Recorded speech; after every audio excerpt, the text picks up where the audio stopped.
এমন কোনো আমল আছে কি যেটা সারা রাত আমাদের শয়তান এবং খারাপ জিন থেকে হেফাজত করবে? ইসলামে আঙ্গুল ফোটানো নিয়ে কোনো বিধিনিষেধ আছে কিনা?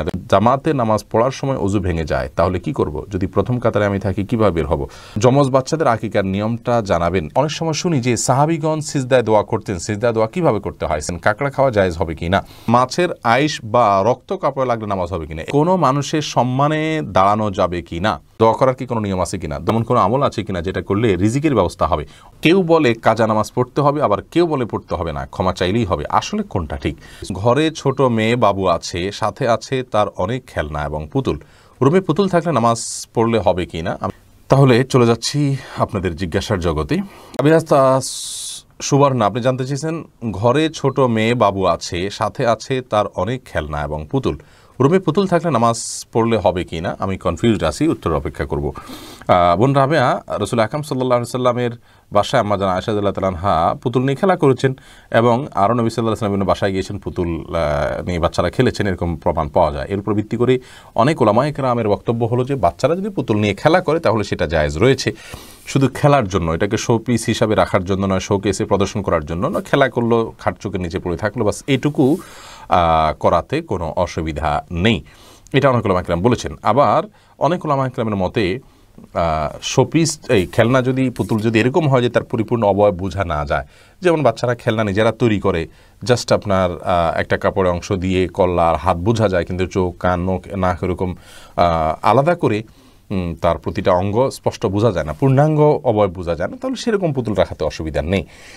তো নামাজ হয়ে যাবে, নামাজ হওয়াতে কোনো অসুবিধা নেই, কিন্তু যথাসম্ভব এগুলো অ্যাভয়েড করাটাই হলো ভালো এবং তাকওয়ার দাবি। রেজিয়া সুলতানা রিপা জানতে চেয়েছেন চিংড়ি মাছ খাওয়া হালাল হবে কিনা? জীবন হালাল, কোনো অসুবিধা নেই। ওম্মে নাইমা জানতে চেয়েছেন দোয়া করার কি কোনো নিয়ম আছে কিনা? দোয়া করার নিয়ম বলতে আপনি আল্লাহর কাছে হাত তুলে দোয়া করতে পারেন, হাত তোলা ছাড়া দোয়া করতে পারেন। দোয়ার জন্য হালাল উপার্জন তার সবচেয়ে ইম্পর্টেন্ট। আল্লাহর প্রশংসা শুরুতে করবেন, নবী সাল্লাল্লাহু আলাইহি ওয়াসাল্লামের প্রতি দুরূদ প্রেরণ করবেন, আল্লাহ যেন তার প্রতি রহমত নাযিল করেন, দোয়া করবেন। এরপরে আপনি আল্লাহর কাছে নিজের দুর্বলতা স্বীকার করবেন এবং মাপ চাইবেন, আখিরাতের জন্য কল্যাণ চাইবেন, দুনিয়ার জন্য কল্যাণ চাইবেন। শেষে আবার নবীজির প্রতি দুরূদ প্রেরণ করে তারপরে আপনি দোয়া শেষ করবেন। সেটা হাত তুলে হতে পারে, হাত তোলা ছাড়াও হতে পারে, বিনা ওযুতেও দোয়া চলে। তাসলিমা আক্তার জানতে চেয়েছেন মাছের আইশ বা রক্ত কাপড়ে লাগলে নামাজ হবে কিনা? মাছের রক্ত কাপড় লাগলে হবে না, এটা শরিয়ার দৃষ্টিকোণ থেকে এটা আসলে রক্ত নয়। অতএব এই রক্ত যদি আত্মা প্রবাহমান নয়, বিধায় এই রক্ত কাপড়ে লাগলে নামাজ হবে, কোনো অসুবিধা নেই। আইশ লাগলে তো হবেই, কোনো অসুবিধা নেই। লুৎফুর আনোয়ার জানতে চেয়েছেন কাঁকড়া খাওয়া জায়েজ হবে কি না?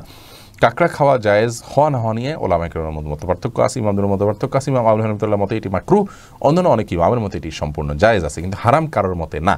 কাজী জুবাইদা সাহেব, আপনি জানতে চেয়েছেন অনেক সময় শুনি যে সাহাবীগণ সিজদায় দোয়া করতেন, সিজদায় দোয়া কিভাবে করতে হয়? সিজদায় দোয়া করবেন, আল্লাহর কাছে চাইবেন, কোরআন হাদিসে বর্ণিত যে কোনো দোয়া করবেন। আর নফল নামাজ হলে অপশনটা আরেকটু বেশি থাকে, আপনি মাতৃভাষায় দোয়া করতে পারেন, যদিও সেটা নিয়েও মতপার্থক্য আছে ওলামায়ে কেরামের মধ্যে। তারপরে সিজদায় আপনি তাসবিহ পাঠ করছেন, তখন মনে মনে আপনার বিভিন্ন চাওয়া আল্লাহর কাছে পেশ করতে পারেন, সেটাতে কোনো অসুবিধা নেই। তবে কোরআন হাদিসে বর্ণিত দোয়াগুলো আপনি সিজদায় করতে পারেন। নবী আলাইহিস সালাম সিজদায় দোয়া করার জন্য সহিহ মুসলিমের হাদিসে আমাদের দোয়া করেছেন, নির্দেশ করেছেন। তিনি বলেছেন ফাকসিরু ফীহি মিনাদ দুআ, তোমরা সিজদায় বেশি বেশি দোয়া করবে। আমানুল্লাহ, আপনি জানতে চেয়েছেন যমজ বাচ্চাদের আকিকার নিয়মটা জানাবেন। একই নিয়ম, যমজ বাচ্চা হলে তাদের, ছেলে হলে দুইটা বাচ্চা হলে দুই চারটা ছাগল, আর যদি মেয়ে হয় তাহলে সেক্ষেত্রে দুইটা মেয়ে হলে দুইটা ছাগল আপনাকে দিতে হবে, যেহেতু যমজ বাচ্চা দুইজন, অতএব দুইজনের জন্য আপনাকে আকিকা দিতে হবে। এরপর সাব্বির আহমেদ জানতেছেন জামাতে নামাজ পড়ার সময় ওযু ভেঙে যায়, তাহলে কি করব? যদি প্রথম কাতারে আমি থাকি কিভাবে বের হব?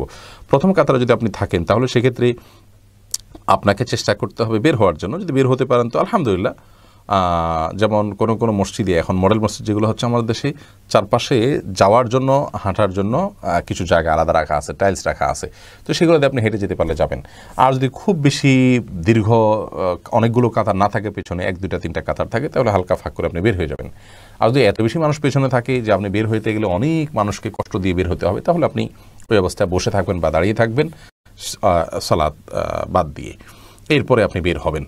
আপনি রাইদ হোসেন জানতে চেয়েছেন কোনো মানুষের সম্মানে দাঁড়ানো যাবে কি না?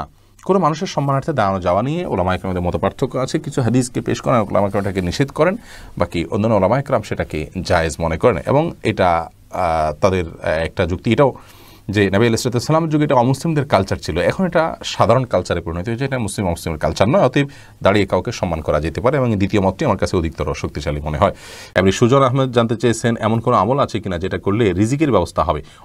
একটা গুরুত্বপূর্ণ আমল হলো যে আপনি খুব বেশি সাধনা করবেন, সালাতের সঙ্গে সঙ্গে বের হয়ে যাবেন এবং সিরিয়াসলি দুনিয়ার হালাল উপার্জন করার জন্য আপনি দুনিয়ার বিভিন্ন প্রান্তে ছড়িয়ে পড়বেন এবং পরিশ্রম করবেন। অনেক মানুষ আছেন অলস এবং মানে খুব বেশি পরিশ্রম করতে রাজি না, এবং অনেক পেশায় কাজ করতে রাজি না, ওনার প্রেস্টিজ ইস্যু থাকে, এগুলো থাকা উচিত নয়।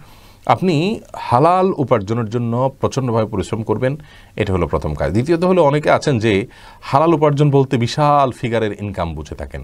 দুনিয়া থেকে বেঁচে থাকার জন্য, দুনিয়াতে বেঁচে থাকার জন্য আমার সাধ্য অনুযায়ী আমি চেষ্টা করবো, আল্লাহ তাআলা আমাকে যতটুকু রিজিক দেয় আমি সেটার উপর আলহামদুলিল্লাহ বলবো, এটাই আমাদের হওয়া উচিত। আমি আমার নিজেকে ডেভেলপ করার চেষ্টা করব, কিন্তু টার্গেট বানিয়ে নিলাম যে হালাল উপার্জন মানেই হলো 50,000 টাকা স্যালারি, আমি 10-20,000 টাকা পাচ্ছি, 5,000 পাচ্ছি, সেটাকে আমি মনে করছি যে না এইটাকে আমার জীবনে চলে নাকি। তো এই দৃষ্টিভঙ্গি আমাদের পাল্টাতে হবে, আল্লাহ তাআলাই আস্তে আস্তে বরকত দিবেন। তৃতীয়ত আমল বলতে ওই যে নামাজের পরপরই আল্লাহ তাআলা বের হইতে বলেছেন, অতএব খুব দ্রুত নামাজ শেষ করে বের হয়ে উপার্জন শুরু করতে হবে সালাতের পরপর। আর আত্মীয়তার সম্পর্ক রক্ষা করলে জীবনে বরকত আসে উপার্জনের মধ্যে। এবং তাওহীদ আনিক আপনি জানতে চেয়েছেন, কেউ বলে কাজা নামাজ পড়তে হবে, আবার কেউ বলে পড়তে হবে না, ক্ষমা চাইলেই হবে, আসলে কোনটা ঠিক? না, যারা বলেন যে পড়তে হবে না তারা ক্ষমা চাইলেও হবে এটা বলেন না, তারা বলেন যে এটা মাফ, পড়াই লাগবে না। আসলে এক্ষেত্রে আমি যেই মতটাকে অধিকতর বিশুদ্ধ মনে করি সেটি হলো পড়তে হবে। ইমাম ইবনে তাইমিয়া রাহিমাহুল্লাহ সহ বিভিন্ন ইমামগণের কাজাউল ফাওয়ায়েদ সম্পর্কিত অধ্যায়গুলো পড়লে এরকমই বোঝা যায়, যার কারণে আমরা এই মতটাকে শক্তিশালী মনে করছি। যারা মনে করেন সালাত ইচ্ছাকৃত আদায় না করলে কাফের হয়ে যায়, তাদের মতে যিনি সালাত আদায় করেন তিনি তো কাফের হয়ে গেছেন, নতুন করে সালাত আদায় শুরু করেছেন মানে নতুন করে ঈমান এনেছেন, তো কাফের হয়ে যাওয়া অবস্থায় নামাজ ত্যাগ করেছেন, সেগুলোর জন্য কোনো হিসেব নেই। কিন্তু তার সঙ্গে স্বামী স্ত্রীর বিচ্ছেদের সম্পর্কটাও চলে আসবে, অনেক বিষয় জটিলতা সেখানে দেখা দিবে এবং আসবে বিধানগুলো। যাই হোক, এটি একটা মত এবং অনেক বড় উলামা ইকরামের মত, এবং এর সপক্ষে অনেক দলিল আছে রাসূলুল্লাহ সাল্লাল্লাহু আলাইহি ওয়াসাল্লাম হাদিস থেকে। কিন্তু সেই হাদিসগুলোর একটা ব্যাখ্যা এটাও করা যায় যে সালাত ত্যাগ করা কুফরি, সেটাকে এইভাবে ব্যাখ্যা করি এবং ভয়াবহতম অপরাধ, এবং এটা একজন মুসলিম এবং কাফেরের সাথে পার্থক্য নির্ধারণকারী বিষয়। কিন্তু কারোর যদি সালাত আদায় না করার কারণে অপরাধ বোধ থাকে, তাহলে তিনি কাফের হবেন না, পাপিষ্ঠ হবেন, চরম পাপিষ্ঠ হবেন এবং কুফরি করেছেন, কাফের হওয়ার কাছাকাছি চলে গেছেন, এরকম অপরাধ তিনি করেছেন। এই মতটি অধিকতর শক্তিশালী বলে আমাদের কাছে মনে হয়। আমার যতটুকু মনে পড়ে যে সমকালীন ওলামা ইকরামের মধ্যে বিন বাজ রাহিমাহুল্লাহ, আল্লামা আলবানী রাহিমাহুল্লাহ এই মতটি পোষণ করতেন, যদি বিন বাজ রাহিমাহুল্লাহ অনেকের মতে প্রথম মতটি সঠিক তারা মনে করতেন। যাই হোক, তো যার কারণে কাজা হয়ে যাওয়া নামাজগুলো ধীরে ধীরে আদায় করতে হবে। যেহেতু আমরা কাজা নামাজ কেউ না পড়ে থাকলে তাকে কাফের মনে করি না, অতএব সেগুলো আদায় করতে হবে। ওমরি কাজা এই শব্দটা নাই, কিন্তু কাজাউল ফাওয়ায়েদ আছে, অর্থাৎ ছুটে যাওয়া নামাজ আদায় করার বিধান আছে। বর্ণনা আপনি জানতেছেন আজানের সময় বাথরুমে থাকাকালীন অবস্থায় কি আজান উত্তর দেওয়া যাবে? উত্তর হলো না। বাথরুমে যেহেতু আল্লাহর নাম নেওয়া এবং জিকির করা হাদিসে নিষেধ রয়েছে, অতএব আপনি বাথরুমে বসে এই কাজটি করতে পারবেন না, বরং সেখানে বসে যথাসম্ভব আপনি মনে মনে জিকির করতে পারেন। বের হয়ে যদি আজান পান তাহলে সেক্ষেত্রে আপনি বের হওয়ার উত্তর দিতে পারেন। SKMD ফরিদ জানতে চেয়েছেন মশার রক্ত জামায় লাগলে নাপাক হবে কিনা? উত্তর হলো না, মশার রক্ত জামায় লাগলে নাপাক হবে না, এবং মাছের যে বিষয়টি, মশার বিষয়টি একই। তাওহীদ আনিক আপনি জানছেন ঘরের কেউ জেগে থাকলে তাহাজ্জুদ নামাজ হবে কিনা? হবে, কোনো অসুবিধা নেই। কেউ জেগে থাকলে যে আপনার তাহাজ্জুদে কোনো নিষিদ্ধ হবে এরকম কিছু নয়, বরং তাহাজ্জুদ সালাতের সাথে কারো জেগে থাকলে কোনো সম্পর্ক নেই। সবাই ঘুমিয়ে থাকলে, সবাই একটা ঘরে কয়েকজন তাহাজ্জুদ পড়লে তাহলে কীভাবে হবে? অতএব কোনো অসুবিধা নেই এটাতে। SM মঈদ আপনি জানতে চেয়েছেন ইসলামে আঙ্গুল ফোটানো নিয়ে কোনো বিধিনিষেধ আছে কিনা? দয়া করে উত্তর দিলে উপকৃত হব। সালাতের মধ্যে নামাজরত অবস্থায় আঙ্গুল ফোটানো নিষেধ আছে। একটা হলো এটা নামাজের মনোযোগের খেলাফ।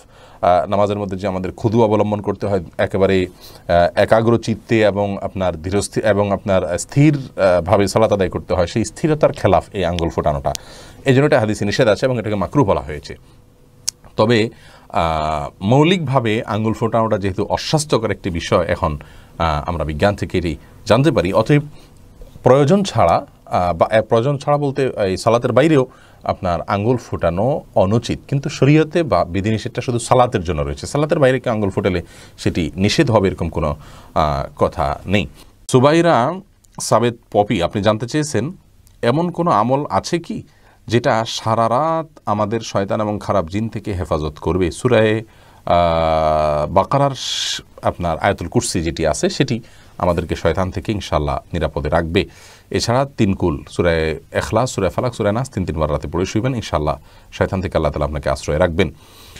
আয়াতুল কুরসি পড়ে ফু দিয়ে পুরো শরীর মুছে তারপরে শুবেন।